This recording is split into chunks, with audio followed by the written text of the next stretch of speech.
सकते हैं। माताओं को साष्टांग प्रणाम नहीं करना चाहिए, पंचांग प्रणाम करना चाहिए, और पुरुष वर्ग को सदा साष्टांग प्रणाम करना चाहिए। तो साष्टांग कैसे? बहुत से लोग तो बेचारे सीधे होते तो कहते महाराज 7 टांग कहां से लावे, 2 ही टांग है हमारे पास, 7 टांग दंडोत कहां से करें, हैं? 2 ही टांग है, 7 टांग कहां से लावे? ना 7 टांग, अष्ट है, समन सहित अष्ट अंग, 8 अंगों से किया गया प्रणाम साष्टांग प्रणाम। लिख लो श्लोक।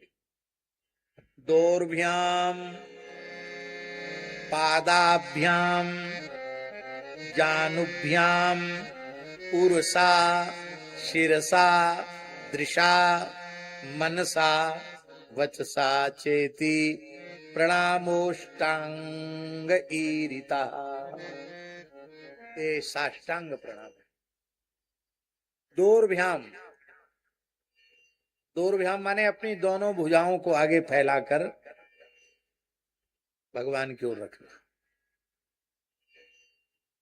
वो भी भाव किया जा सकता है, ऐसे फैलाना, ये भाव करना कि हम दाहिने हाथ से भगवान का दाहिना चरण स्पर्श कर रहे हैं और बाएं हाथ से बाएं चरण का स्पर्श कर रहे हैं। पादाभ्याम, दोनों हाथ, दोनों चरण, घुटने, वक्षस्थल। इसलिए साष्टांग प्रणाम के समय ऊपर के शरीर पर कपड़ा न हो तो ज्यादा अच्छा है। अपना वस्त्र उतार कर साष्टांग प्रणाम करना चाहिए। अब ये वहीं के लिए है जहां थोड़ा गर्म प्रदेश है। अब कहो कि बद्रीनाथ केदारनाथ में बार बार कपड़ा उतार के दंडोत करो तो दंडोत करने वाला जल्दी ऊपर चला जाए। तो जहां की जैसी स्थिति हो उसके अनुसार, लेकिन संभव हो तो ऊपर का वस्त्र उतार कर साष्टांग, क्योंकि वक्षस्थल से भूमि का स्पर्श होना चाहिए। सिर, नेत्र, नेत्र प्रणम्य भगवान की ओर होना चाहिए, और वाणी, ये 8 हो गए। हाथ, चरण, घुटना, वक्षस्थल, सिर, नेत्र, मन और वाणी, ये 8 हो गए। इन 8 अंगों से किया गया प्रणाम साष्टांग प्रणाम कहलाता है। बोलो भक्तवत्सल भगवान की जय। आगे के श्लोक में देवता कहते त्वं मायया त्रिगुणयात्मनि दुर्विभाव्यम व्यक्तम सृजस्य वसिलुम्पसि तद्गुणस्थः नैतैर्भवानजित कर्म विरज्यते वै यत् स्वे सुखे व्यवहिते विरतो न वद्या। बहुत अद्भुत श्लोक है। देवता इस श्लोक में संवेदन कर रहे हैं इत्यस्राक्षौ विलेपतुः, हाय हाय हम तो मारे गए, ऐसा कह के भगवान पछाड़ खा के गिर गए, और हे ससुर जी, हे ससुर जी कह के खूब जोर जोर से रोने लग गए। भगवान को रोते देख के दाऊ जी भी रोने लग गए। विलेपतुः द्विवचन का प्रयोग है। कृष्ण तो रोए, दाऊ दादा और रोने लग गए। सत्यभामा जी का रोना बंद हो गया। सत्यभामा जी का रोना बंद करने के लिए ठाकुर जी रोए। उनको संतोष हो गया कि हमारे पिताजी के प्रति इनका भी हृदय से बहुत प्रेम है। बोले महाराज मैं तो सब कुछ मिल गया मुझे, मैं तो सोचती थी कि आप मेरे पिताजी से थोड़ा दूसरा भाव रखते होंगे, लेकिन आप मेरे पिताजी से इतना प्रेम करते हैं। अब आगे का काम तो करो महाराज, पिताजी का शरीर पड़ा है और अपराधी को दंड मिलना है। हाँ बोले कहीं दुनिया में जाएगा उसको छोड़ेंगे नहीं। वहां तो ये नाटक कर रहे हैं। और प्रभासक क्षेत्र में अश्वत्थ वृक्ष से टिककर शंख चक्र गदा पद्मधारी श्री कृष्ण विराजमान है, मंद मंद मुस्कुरा रहे हैं, और 56 करोड़ यदुवंशी उनके सामने लड़ भिड़ कर समाप्त हो रहे हैं। भगवान मंद मंद मुस्कुरा, उन पर कोई प्रभाव नहीं। जब वहां सुनकर इतना रोए तो वहां तो कितना रोना चाहिए, वहां बिल्कुल नहीं रोए। नहीं समझे मतलब, नहीं समझे तो क्या क्या समझा। यदि संसार में हो, तुम्हारे नाते रिश्तेदार, तुम्हारी पत्नी पुत्र तुम्हारे रोने से खुश होते हैं तो रो लो, हंसने से खुश होते हैं तो हंस लो, पर भीतर से न राग रखो, न द्वेष रखो, न हंसो न रो। भीतर से तो आनंद आनंद आनंद, निरंतर आनंद में रहो। भीतर से न रोने की जरूरत है, न हंसने की जरूरत है। इसी का नाम है नाटक। इसी का नाम क्या है? इसलिए नाटक कर लो रोने का हंसने का, पर भीतर से रागी और भीतर से द्वेषी मत बनो। मैं ये घोषणा नहीं कर सकता कि मेरे भीतर राग द्वेष नहीं। मैं तो संसार का कलिमल ग्रसित प्राणी हूं, आप लोगों से भी गया गुजरा हूं, ऐसा समझो। गंगा जी के तट पर बैठ के झूठ नहीं बोल रहा। पर जिन महापुरुषों का हमने संग किया है, उनको हमने देखा है, अविद्या माया का लेश उनमें नहीं था। राग द्वेष से पूर्ण विनिर्मुक्त महापुरुष।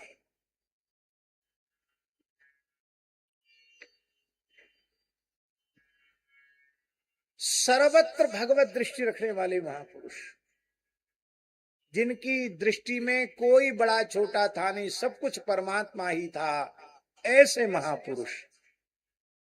और ग्रामीण अंचल की स्त्रियां आ जाती, अपने घर के दुखड़े सामने रोती।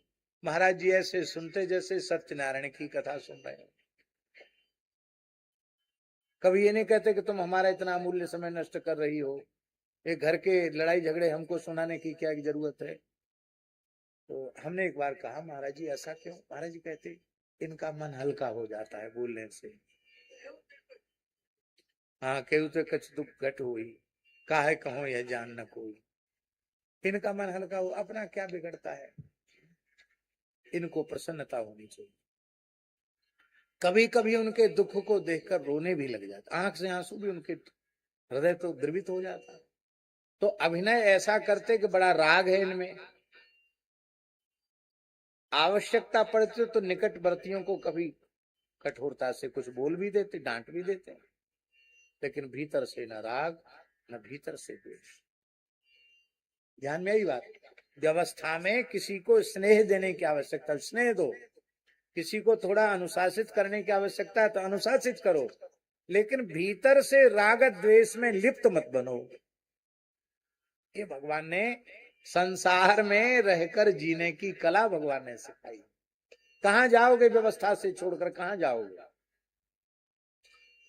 घोर जंगल में जाओगे, वहां भी कुछ न कुछ जंगली लोग मिलेंगे, चोर डकैत मिलेंगे, कोई ना कोई तो मिलेगा, कहां जाओगे?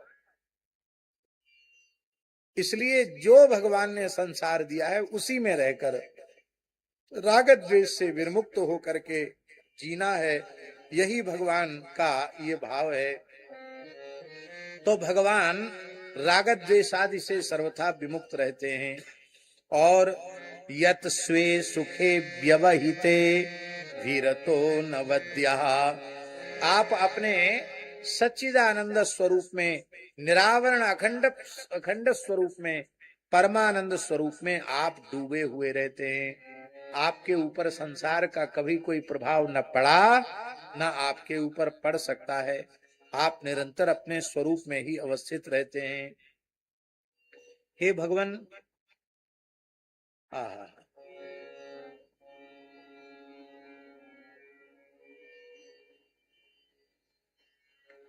आगे का श्लोक तो बहुत जोरदार है। देवता कह रहे हैं, शुद्धिर्नृणाम न तु तथेड्य दुराशयानाम विद्या श्रुताध्ययन दान तप क्रिया भी सत्वात्मना ऋषभते यशसि प्रवृद्ध सच्छ्रद्धया श्रवण संभृतया यथा स्यात्। यहां भगवान का संबोधन है ईड्य। ईड स्तुतौ से बनता है ईड्य, स्तुत्य। देवता कह रहे हैं भगवान प्रशंसा के योग्य, स्तुति के योग्य केवल आप हैं। ये बात बिल्कुल सच्ची समझना। भगवान के अलावा आप किसी की भी स्तुति करते हैं तो झूठ बोलते हैं, आप झूठ बोलते हैं। हाँ, क्योंकि भगवान के संबंध में जो कुछ कहा जाए वो कम है। अब मनुष्य के संबंध में कहा जाए वो झूठी बात है।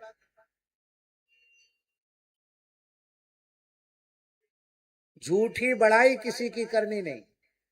ये बात समझ में आ जाए तो भगवान की और भगवान के भक्त की प्रशंसा होगी, और किसी एरू गैरू नथु खेरू की प्रशंसा नहीं होगी।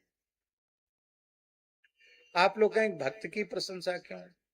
भक्त की प्रशंसा भी भगवान की प्रशंसा है, क्योंकि भगवत भाव के कारण ही तो उसकी महिमा है। भगवत भाव ना होता तो उसकी क्या महिमा होती? इसलिए भक्त का गुणगान भगवत गुणगान है। भक्त भक्ति भगवंत गुरु चतुर नाम बपू एक, इनके पदवंदन किए नाशे विघ्न अनेक। बोलो भक्त वत्सल भगवान की जय। आपने पहले भी सुना होगा, फिर सुना देते, हमको बहुत अच्छी लगती है वो बात, बार बार सुनाने का मन करता है। अकबर के एक दरबारी कवि थे, उनका नाम था श्रीपति। बड़े उच्च कोटि के भक्त थे, ब्राह्मण थे, वो आशु कवि थे। अकबर उनका बहुत आदर करता था। जब काव्य गोष्ठी होती थी तो श्रीपति कोई न कोई भगवान की लीला ही सुनाते थे काव्य रचना में। कभी अकबर की बड़ाई नहीं करते हैं। और बाकी जितने उसके दरबार के कवि थे, वो सब बेचारे अकबर की बड़ाई करते करते सबकी जबान घिस गई, पर उनको द्वितीय तृतीय पुरस्कार ही मिलता। जब भी पुरस्कार वितरण होता तो श्रीपति कवि को प्रथम पुरस्कार मिलता। तो सबने षड्यंत्र किया कि अकबर की नजर में इसको गिराया जाए, दरबार से निकलवाया जाए, या इसको मृत्यु दंड मिल जाए, फांस कटे, तब हमारा पहला दूसरा स्थान आएगा। तो महाराज ऐसा ही किया। एक दिन काव्य गोष्ठी में समस्या पूर्ति रखी। समस्या पूर्ति जानते हैं ना? एक पंक्ति लिख करके उसी पर सबको अपनी रचना लिखनी होती है, उसी समस्या की पूर्ति करनी पड़ती है।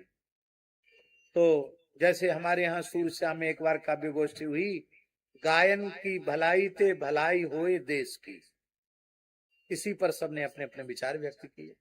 ऐसे ही काव्य गोष्ठी में रखा गया विषय, करो मिल आस अकबर की, सब मिलकर अकबर की आशा करो।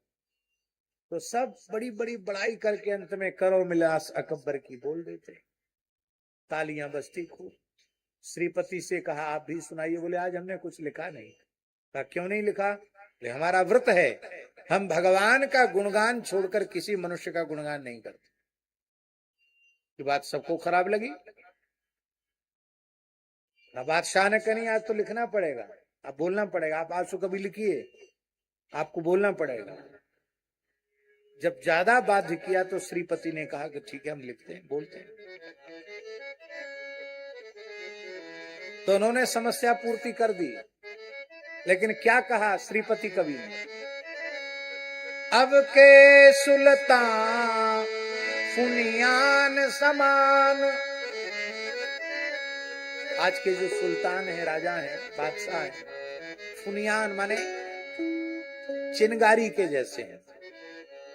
अब के सुल्तान फुनियान समान। अहंकार में कितना है? ये तो बांधत पाग अटब्बर की,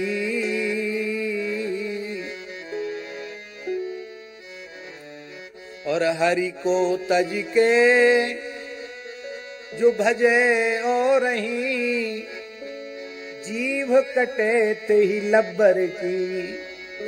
भगवान को छोड़कर दूसरे को भजे, उस लबार की जीभ कट जाए। शरणागत श्रीपति श्रीपति के, हम तो ठाकुर जी के शरणागत हैं। त्रास नहीं काऊ जब्बर की, चाहे जितना बड़ा, हमको किसी का डर नहीं। जिनको हरि की कछु आस नहीं, सो करें मिली आस अकबर की। भगवान से आशा नहीं, वो अकबर की आशा करें। आज की कविता को सुनकर भी अकबर राजी हो गया। उसने प्रथम पुरस्कार इन्हीं को दिया। बोले आज हम प्रथम पुरस्कार नहीं लेंगे। क्यों? बोले आप प्रथम पुरस्कार में कुछ विशिष्ट राशि देते, हमको नहीं चाहिए। आप पुरस्कार देना चाहते तो मेरी इच्छा से पुरस्कार दीजिए। अकबर ने कहा मांगो। बोले हमको सदा सर्वदा से के लिए अपने दरबार से मुक्त कर दीजिए, ना कभी मेरे पास आइए, न मुझे कभी बुलाइए, मुझे अब वृंदावन वास करने की अनुमति दे दी। और जैसे खड़े थे पैदल चलकर वृंदावन आ गए, अंतिम श्वास तक वृंदावन में। स्तुति के योग्य केवल भगवान। हम किसी की भी बड़ाई करते हैं तो उसके अहंकार को ही पुष्ट करते हैं। तो उसके अहंकार को पुष्ट करके हमने उसका हित किया कि अहित किया? क्या किया बताओ? आपकी हमने ज्यादा बड़ाई कर दी तो आपका अहंकार बढ़ गया। तो हमने आपका मुनाफा किया कि घाटा?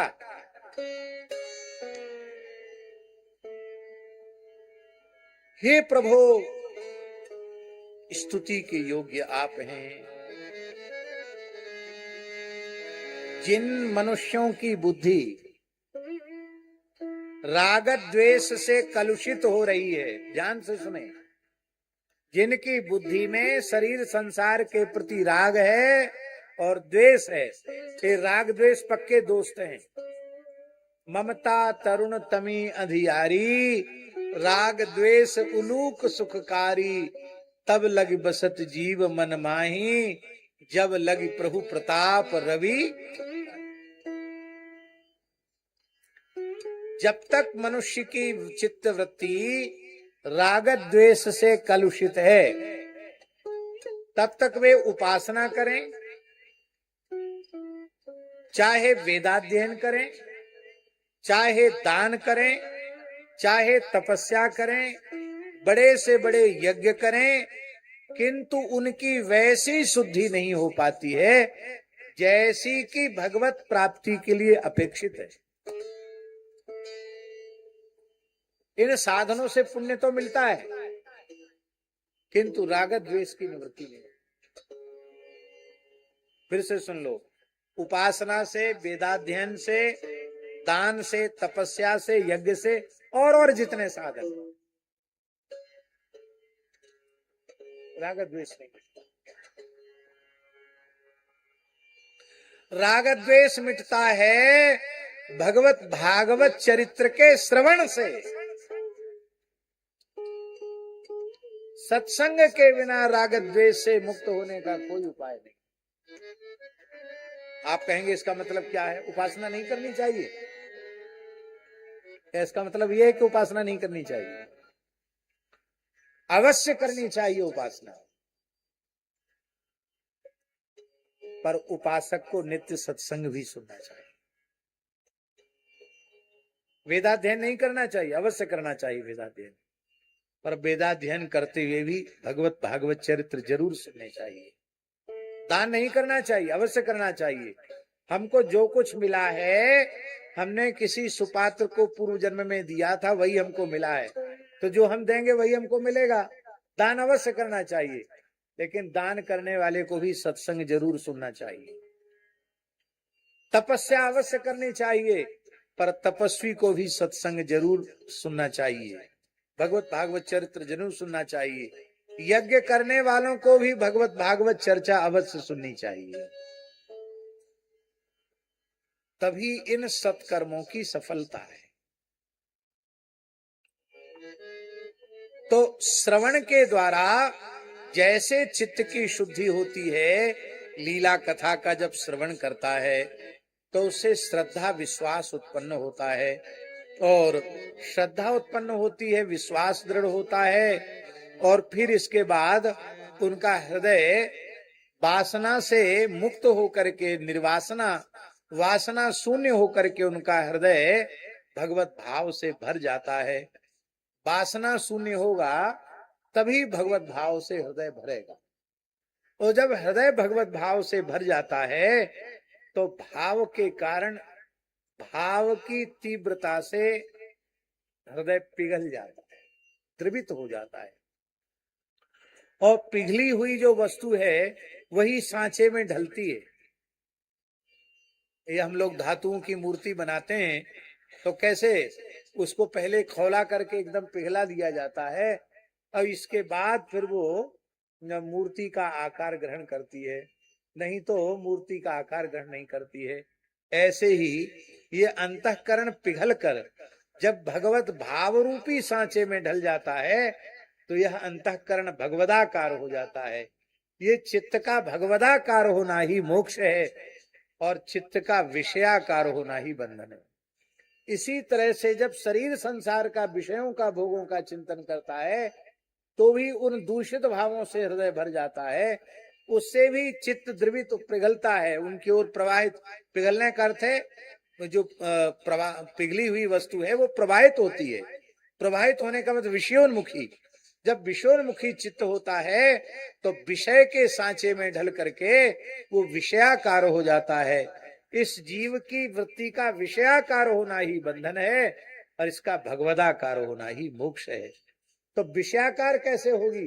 विषयी पुरुषों के कुसंग में रह करके दिन रात विषय चर्चा करेंगे, सुनेंगे तो चित्त विषयाकार होगा। और संतों के चरणों में रहकर निरंतर भगवत भागवत चर्चा अधिक से अधिक श्रवण करेंगे तो चित्त भगवदाकार होगा और फिर जीव का कल्याण हो जाएगा। स्यान्नस्तवांग्रि रसुभाय रसुभासय धूम केतु क्षेमाय यो मुनि विरार्द्र हृदो दृदोह्यमानः यह सात्वतैः सम विभूतय आत्मबद्भिर् व्यूहेर्चितः सवनशः स्वरतिक्रमाय। कहते जो मननशील संसार चक्र से छूटने की जिनमें इच्छा है, ऐसे भगवान के प्रेमी मुमुक्षु भक्त जन अपने पिघले हुए द्रवित हृदय के द्वारा भगवान की उपासना करते हैं। नारद पांचरात्र आदि आगम ग्रंथों के माध्यम से भगवान की उपासना करते हैं और वो वासुदेव संकर्षण प्रद्युम्न अनिरुद्ध इस चतुर्व्यूह की उपासना करते हैं। और कहते हैं महाराज जी स्वर्गादि लोकों का अतिक्रमण करते हुए वो त्रिपाद विभूति भगवत धाम को प्राप्त करते हैं। किंतु जो भगवान की पूजा से उपासना से विमुख हैं वे लोग यज्ञादि का आश्रय लेकर के विधि पूर्वक आहुति दे करके और वो अधिक से अधिक स्वर्ग तक ही जाते हैं और स्वर्ग में पुण्य क्षीण होने पर फिर उन्हें धरती पर आना पड़ता है। किंतु यह यज्ञ देवता का नहीं, ये साक्षात यज्ञ नारायण का है और इसके द्वारा हम भगवान को ही तृप्त कर रहे हैं। ऐसा अनुभव करने वाले लोग यज्ञादि करके भी भगवान की सन्निधि को प्राप्त करते हैं। उन आत्म स्वरूपणी माया के जिज्ञासु योगी जन हृदय के अंतरदेश में दहर विद्या आदि के द्वारा भगवान के चरण कमलों का ध्यान करते हैं और बड़े बड़े प्रेमी भक्तजन उन्हीं भगवान को अपना परम इष्ट आराध्य उपास्य मानते हैं और आपके चरण कमलों की उपासना से ही विषय वासनाओं को भस्म करके और जीवन मुक्त हो जाते हैं। इसका मतलब है आपकी उपासना ही वह अग्नि है जो विषय के जंगल को सूखे ईंधन के जैसे जला करके भस्म कर देती है। और जब निर्विषय अंतःकरण हो जाता है, तीनों ताप नष्ट हो जाते हैं, तब आपका मंगलमय स्वरूप उन भक्तों के अंतःकरण में प्रकट हो जाता है। कब तक कथा कहनी हमको बता देना है, 6:30 बजे तक, ठीक है? तो हम 6:30 बजे तक कहेंगे, तब तक एक पद सुनाओ नारायण जी।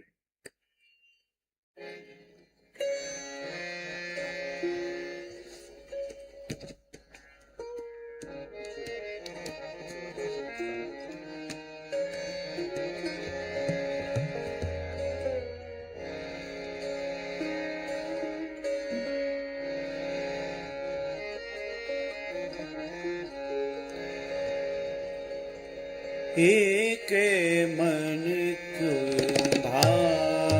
भांति मनोरथ एक मन को भाति। मनोरथ मन को एक भांति मनोरथ मन को एक भांति। चाहत मुनि मन अगम सुकृत फल। चाहत मुनि मन अगम सुकृत फल। मनसा अघना भाति मनोरथ एक मन भाति। मनोरथ मन को एक भाति।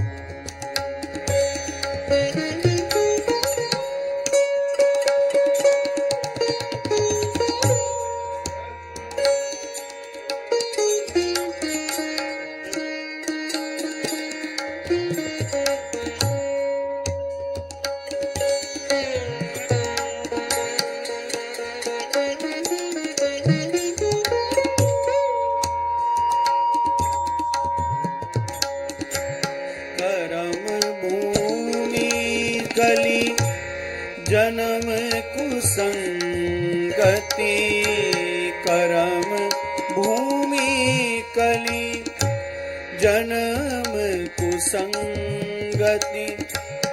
मति विमोह मद माती। मति विमोह मद माती। करत कुजोग कोटि क्यों पैयत। करत कुजोग कोटि क्यों पैयत। परमारथ पद साति मनोरथ मन को एक भांति। मनोरथ मन को एक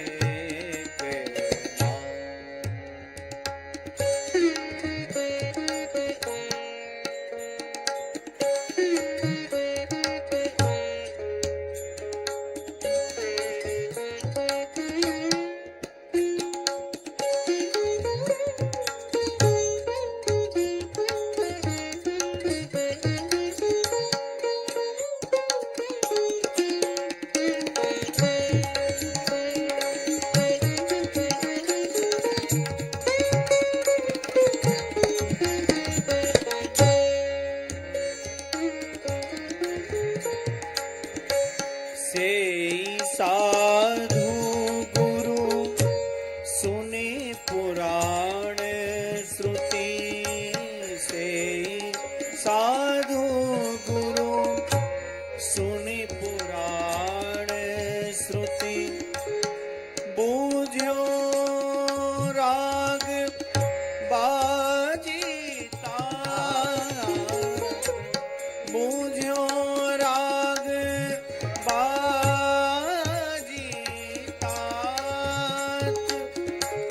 तुलसी प्रभु सुभाव सुर तरसो। तुलसी प्रभु सुभाव सुर तरसो। ज्यो दर्पण मुख ताते मनोरथ एक मन को एक भांति। मनोरथ मन को एक मन को एक मन को एक भांति। पर्युष्टया तव विभो वनमालयेयम् संस्पर्धनी भगवती प्रतिपत्नवच्छ्रीः यः सुप्रणीतममुयारहणमाददन्नो भूयात् सदाङ्घ्रिरशुभाशय धूमकेतुः। ब्रह्मादि देवता कह रहे हैं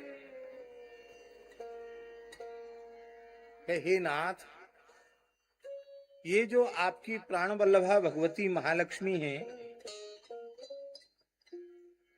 ये आपके वक्षस्थल पर शोभायमान जो बासी बनमाला है, बासी का मतलब एक दिन पहले धारण कराई हुई,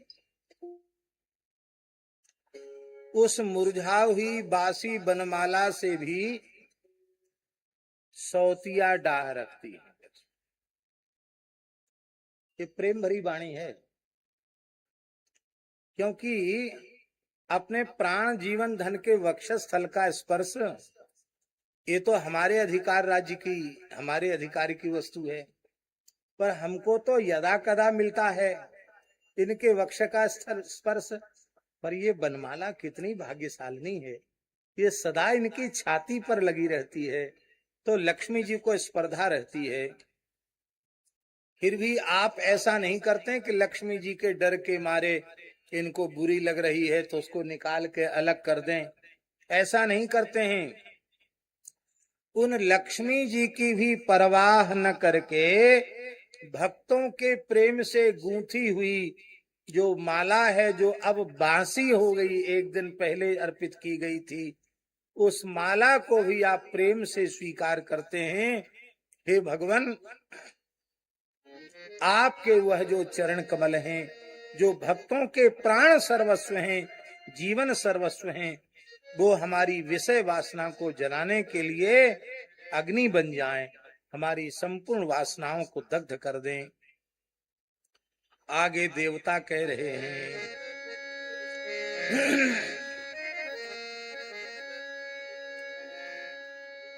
बहुत सुंदर केतुस्त्रिविक्रम युतस्त्रिपताक केतुस्त्रिविक्रम युतस्त्रिपतत्पताको यस्ते भया भय करो सुरदेव चंबो स्वर्गाय साधुषु खले स्वितराय भूमन् पादः पुनातु भगवन् भजता मलम। बहुत प्यारा श्लोक। हे भगवान, आपने वामन अवतार लिया, दैत्यराज बलि ने आपके चरणों का प्रक्षालन किया, आपका विधिवत पूजन किया और कहा कि हमको लगता है ब्रह्मर्षीणाम तपस्साक्षात् मन्ये त्वार्य बपुरधरम, लगता है ब्रह्मर्षियों का ब्रह्म तेज ही बटुक वामन के रूप में आ गया है। हे भगवान, आपका दर्शन करके हम धन्य हो गए। अद्यनः पितरस्तृप्ताः अद्यनः पावितंकुलम, आज हमारे पितर तृप्त हो गए, आज हमारा दैत्य कुल पवित्र हो गया। आज लगता है इन ब्राह्मणों ने बहुत विधि पूर्वक अग्नि में आहुति दी होगी, नहीं तो आप जैसे दिव्य महापुरुष हमारे यहाँ कैसे पधारते। लगता है आप कुछ मांगने के लिए आए हैं, तो आप संकोच न करें, आपकी जो इच्छा हो सो आप मांग लें। तो आपने पहले तो उसकी बड़ी बड़ाई की बलि की, और बड़ाई करने के बाद कहा कि हम तो संतोषी ब्राह्मण हैं, हमको ज्यादा की जरूरत नहीं है। पदानि त्रीणि दैत्येंद्र सम्मितानि पदामगा, अपने पैर के नाप से मुझे 3 पग पृथ्वी चाहिए। दानवराज दैत्यराज बलि हंसने लग गया और बलि ने कहा, महाराज आपका प्रवचन तो इतना बढ़िया था कि आपने हमारे पिता पितामह प्रपितामह सबका गुणगान कर दिया, ऐसे वर्णन किया जैसे आंखों देखा हल सुनाते हैं लोग, और मांगने में आपने इतनी बड़ी भूल कर दी। अरे जो दाता प्रसन्न होकर एक द्वीप का द्वीप दे सकता है, एक लोक का लोक दे सकता है, उस दाता के पास आप 3 पग पृथ्वी मांग रहे हैं, ये तो मेरा तिरस्कार है इतना कम मांगने में। भगवान बोले, नहीं नहीं, हमने जो मांग लिया सो मांग लिया, हम अपनी बात पर अडिग रहते हैं, बात बदलते नहीं। चलो ठीक है, कोई बात नहीं, बात मत बदलो। हमारी सेना में बड़े बड़े मायावी दैत्य हैं, 3 पग में कम से कम 30-35 कोस तो नाप ही देंगे।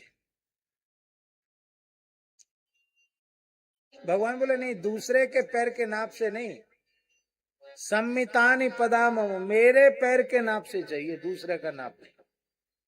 तो महाराज आप छोटे से तो हो,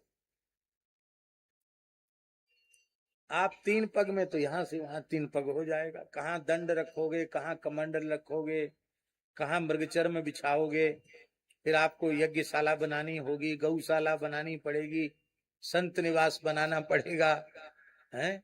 क्योंकि आप तो बहुत तेजस्वी हो, आपका तो बहुत विस्तार होने वाला है, तो आप 3 पग में क्या करोगे? बोले ये सब बात छोड़ दो, हमको तो हमारे पैर के नाप से 3 पग चाहिए, इससे ज्यादा हमको नहीं चाहिए। बलि ने कह दिया कि कोई बात नहीं, ब्राह्मणों से विवाद नहीं करना चाहिए, ब्राह्मण जो कह दें सो मान लेना चाहिए। वांछातः प्रतिगृह्यताम, आपकी जैसी इच्छा हम संकल्प करते हैं। तो महाराज जैसे ही संकल्प का जल तुभ्यम हम संप्रददे कह करके आपकी हथेली पर जैसे ही दान का जल आया, उसी समय आपने अपना पग बढ़ा दिया। केतुस त्रिविक्रम युतस त्रिपतत पताका, वो आपका चरण नहीं था, वो तो धर्म की ध्वजा थी। जैसे झंडा ऊंचा हो जाए ऐसी आपने चरण एकदम ऊपर की ओर बढ़ा दिया, इतना बढ़ाया, इतना बढ़ाया कि ब्रह्मांड कटाह फूट गया आपके दक्षिणांगुष्ठ से, और आपका श्री चरण कमल ब्रह्मलोक को प्रकाशित कर उठा। जो ब्रह्मलोक स्वयं प्रकाश से युक्त है, वो ब्रह्मलोक प्रकाशित हो उठा। उस समय ब्रह्मा जी ने वैदिक मंत्रोच्चार पूर्वक आपके चरण कमल को अपने कमंडल में धोया, और उस गंगा जी की 3 धाराएं निकली। इसलिए गंगा जी को त्रिभुवन पावनी कहा जाता है, स्वर गंगा, पाताल गंगा और धरती की भागीरथी गंगा। ऊपर के लोगों को, नीचे के 7 लोगों को, ऊपर के 7 लोगों को, और इस सप्तद्वीपवती पृथ्वी को, तीनों को, पूरे ब्रह्मांड को गंगा जी पवित्र करती हैं। तो भगवान उस समय जो जल की 3 धाराएं आपके चरण से गिर रही थी, वो ऐसे लग रहा था मानो 3 पताकाएं हों, और उन पताकाओं को देखकर असुरों की सेना भयभीत हो रही थी, और आप देवताओं की सेना निर्भय हो रही थी।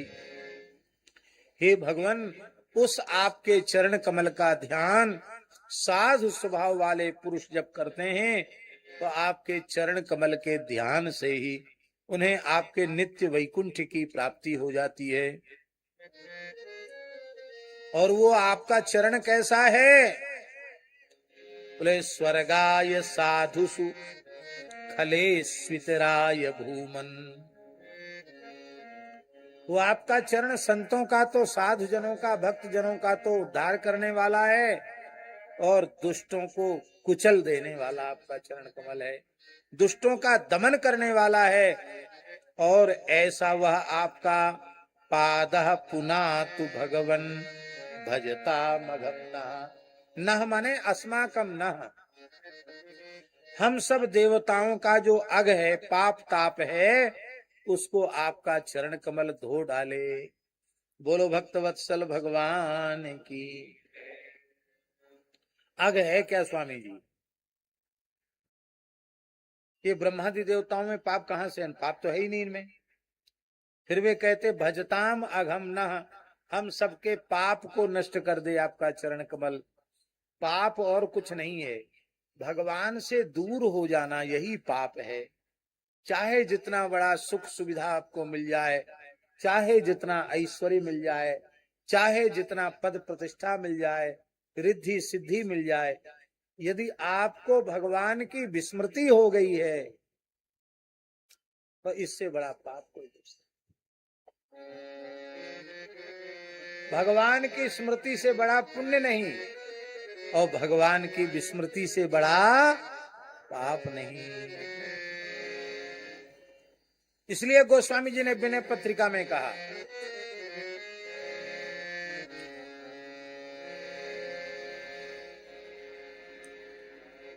राम को सुमेरी बो, राम को सुमेरी बो, सब विधि ही को राज रे, सब विधि को राज। राम को सुमेरी बो, सब विधि को राज रे, राम को सुमेरी गो, सब विधि को राज रे।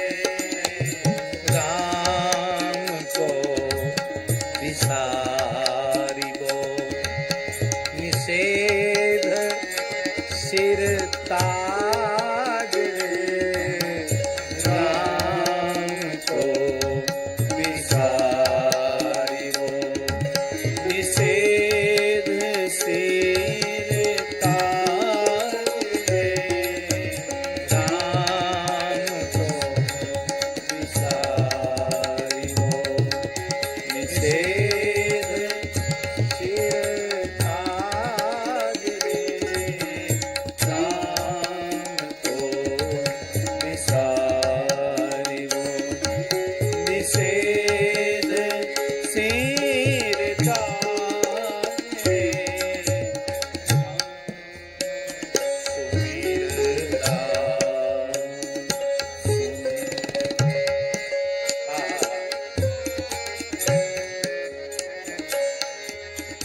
ठीक यही भाव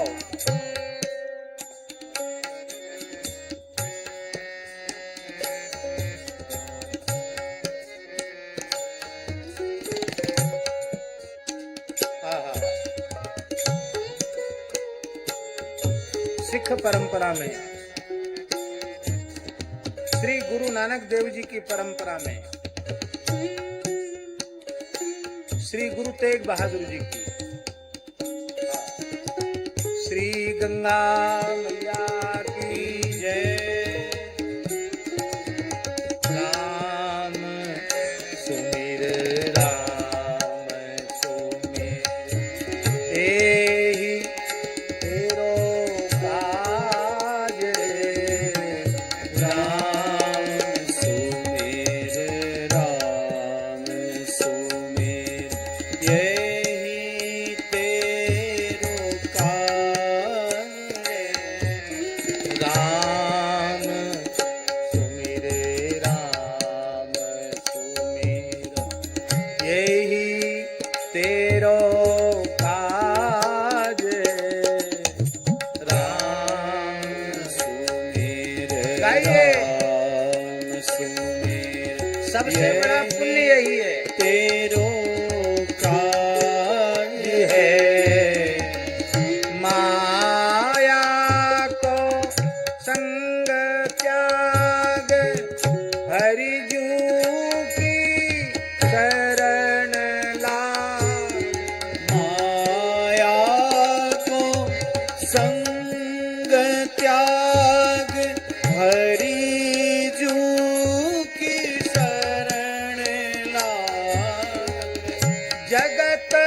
सुख मान मिथ्या, जगत सुख मान मिथ्या, झूठो सब साज है, झूठो सब साज है।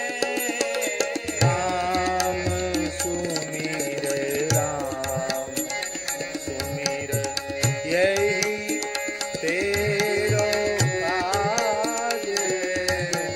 राम सुमिर यही तेरो काज है। तुमने जो धन पिछान काहे पर करत मान, सुपने ज्यों धन पिछान काहे पर करत मान। बारू की भीत ते वसुधा को राज है। बारू की भीत ते वसुधा को राज है। राम सुमिर यही तेरो काज है। राम सुमिर यही तेरो काज।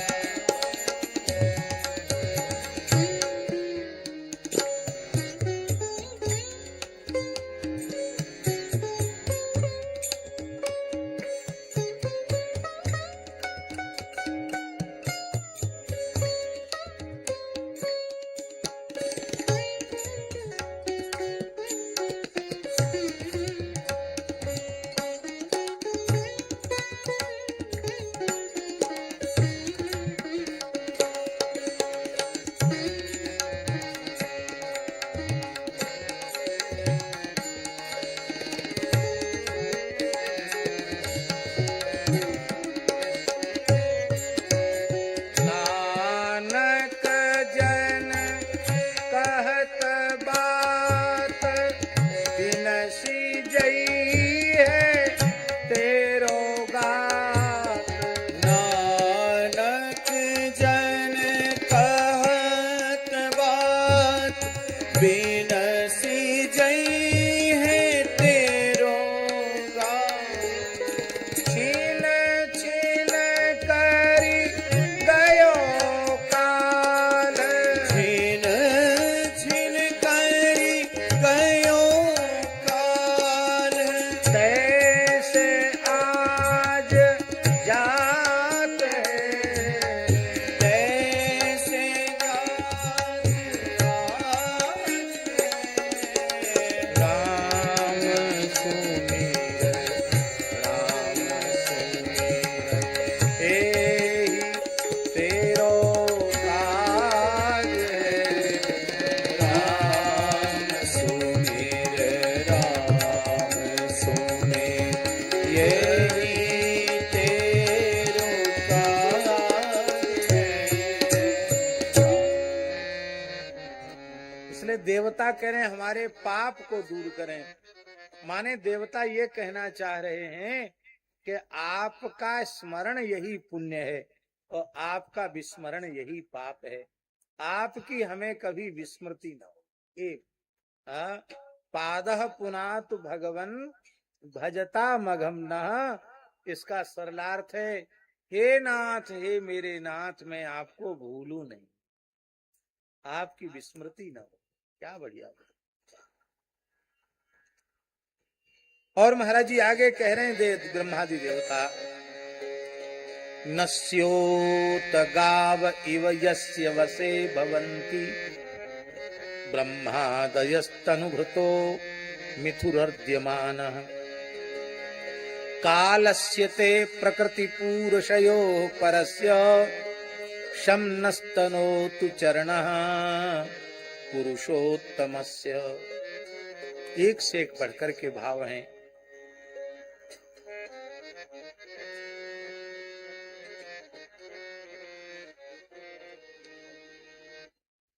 आजकल तो मशीन आ गई है अनाज को निकालने की। पहले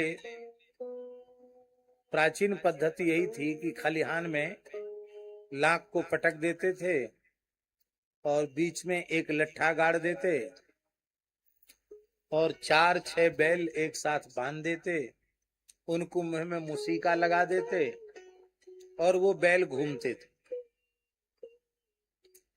तो बैल के घूमने से वो बाली अलग हो जाती, भूसा बन जाता। फिर किसान वहीं खलिहान में ही सोते थे। कब जब हवा आएगी तब जगना पड़ेगा। जैसी हवा चली तो ऊंचे एक मचान जैसा बना लेते, उस पर खड़े होकर के ऐसे ऐसे करके उसको ऐसे ऐसे हिलाते और नीचे एक सींग की झाड़ू लेके बैठा रहता, तो ऐसे ऐसे घुमाता रहता, तो अन्न के कण अलग अलग और भूसा अलग अलग। यही पुरानी पद्धति थी। उसी पद्धति का यहाँ उल्लेख। कहते जैसे वो किसान के बैल, उसको दाएं करना कहते, फसल की दाएं। तो फसल की दाएं करने में जैसे बैल, उनके मुंह में मुसीका बंधा हुआ है और वो रस्सी से बंधे हुए हैं और पीछे से हाँकने वाला किसान है, वो घूम रहे। ऐसे ही हे भगवान, ये ब्रह्मांड, ये जगत ही आपका खलिहान है। वो सब जीव जगत ही आपकी फसल है और हम सब देवता आपके सृष्टि के काम में लगे हैं। कैसे? बोले जैसे बैल। हम सब रस्सी से बंधे हैं। हम सबका आधार क्या है? तो उस दाएं का आधार एक खंभा होता है। वो स्तंभ जो है वो आप ही है। और रस्सी है वो क्या है? बोले वेद रस्सी है। तो वेद रूपी रस्सी में हम सब देवता बंधे हुए हैं तो घूम रहे हैं। स्वतंत्र नहीं है। अपनी इच्छा से कुछ खा भी नहीं सकते, हम अपनी इच्छा से रुक भी नहीं सकते, हम घूमने के लिए विवश हैं। ऐसे ही भगवान, ये ब्रह्मादि जितने शरीरधारी हैं, ये सत्व रज तम, इन गुणों के परस्पर विरोधी त्रिविध भावों की टक्कर से जीते मरते हैं। सुख दुख के थपेड़ों से बाहर नहीं है। कैसे? बोले जैसे वो दाएं के समय बैल बेचारे स्वतंत्र नहीं है, स्वामी के बस में हैं। आप उनके लिए काल स्वरूप हैं। उनके जीवन का आदि, उनका मध्य, उनका अंत, सब कुछ आपके अधीन है। इतना ही नहीं, आप प्रकृति के नियामक हैं। प्रकृति आपका नियमन नहीं कर सकती, आप प्रकृति के नियामक हैं। प्रकृति आपके द्वारा नियाम्य है और जीवों के नियामक भी आप हैं। जीव आपके नियम में हैं। ऐसे आपके चरण कमल हमारा कल्याण करें। अब एक बात हम और कहना चाहते हैं। जीव और प्रकृति नियाम में है और भगवान एकमात्र नियामक है। पर उसी जीव में जब विशुद्ध भगवत प्रेम प्रकट होता है, प्रेम लक्षणा रसरूपा भक्ति का जागरण होता है और वह अपने तन मन प्राण सर्वस्व, ये देहादि प्रकृति ही तो है, इसके सहित जब भगवान के चरणों में निवेदित हो जाता है, तो सर्वतंत्र स्वतंत्र भगवान भी, जो प्रकृति और जीव के नियामक हैं, जीव और प्रकृति नियाम में है, वो भगवान कहते हैं अहम भक्त पराधीनो यस्वतंत्र इव द्विजो साधुभिर्ग्रस्त हृदयो भक्तैर्भक्त जनप्रिया। फिर वे भगवान क्या कहते हैं?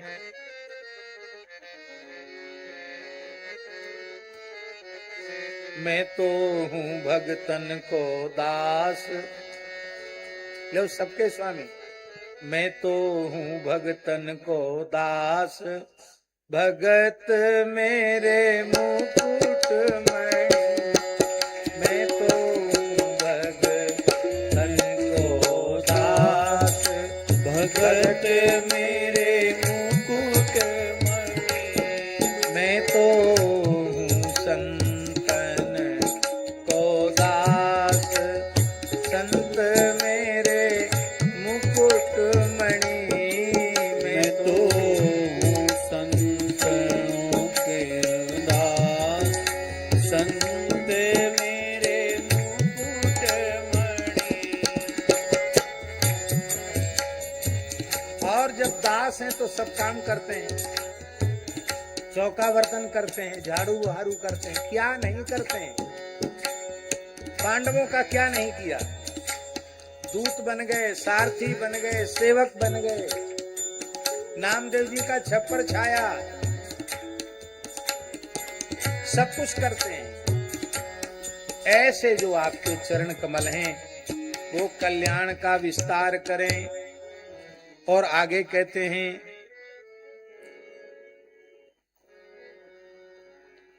अस्यासि हेतुहृदय स्थिति संयमानाम्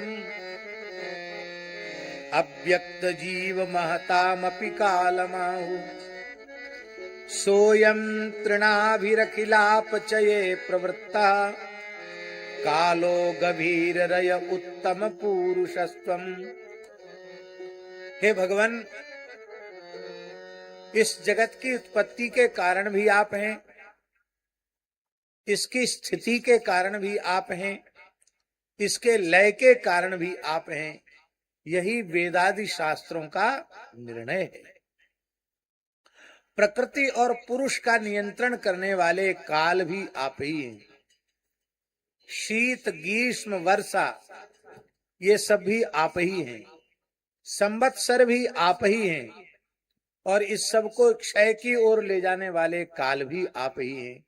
हे नाथ, आपकी गति अबाध है, आप अत्यंत गंभीर हैं। हे पुरुषोत्तम श्री कृष्ण, हम सब देवता आपकी शरण में। हे भगवान, ये प्रकृति आपसे रहित होकर कुछ नहीं कर सकती। जब इस प्रकृति में आप अपनी शक्ति का आधान करते हैं तब यह प्रकृति विस्तार को प्राप्त होती है।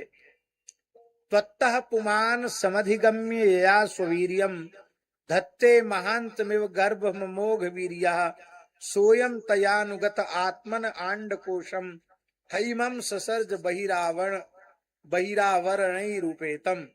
कहते हैं यह पुरुष आपसे शक्ति प्राप्त करके अमोघ वीर्य हो जाता है, फिर आप माया के साथ संयुक्त होकर के विश्व के महत तत्व रूप गर्भ का स्थापन करते हैं।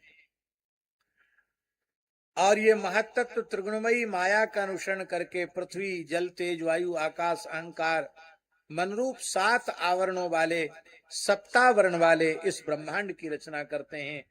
हे ऋषिकेश, आप समस्त जगत के अधीश्वर हैं। यही कारण आपकी माया की गुण और विषमता के कारण बनने वाले विभिन्न पदार्थों का भोग करते हुए भी आप कभी उनमें लिप्त नहीं होते हैं। यह केवल आपकी ही बात नहीं है, आपके अतिरिक्त दूसरे तो स्वयं उनका त्याग करके भी उन विषयों से डरते रहते हैं। आप त्याग नहीं करते, फिर भी आपको उनसे कोई भय नहीं है, क्योंकि आप विषयों से आप लिप्त नहीं होते हैं।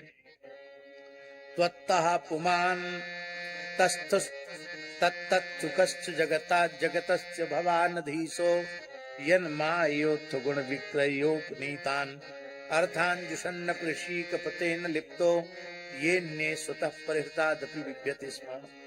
ये विचित्र बात है। विषय का त्याग करने के बाद भी साधक नहीं, बड़े बड़े सिद्ध भी भयभीत रहते।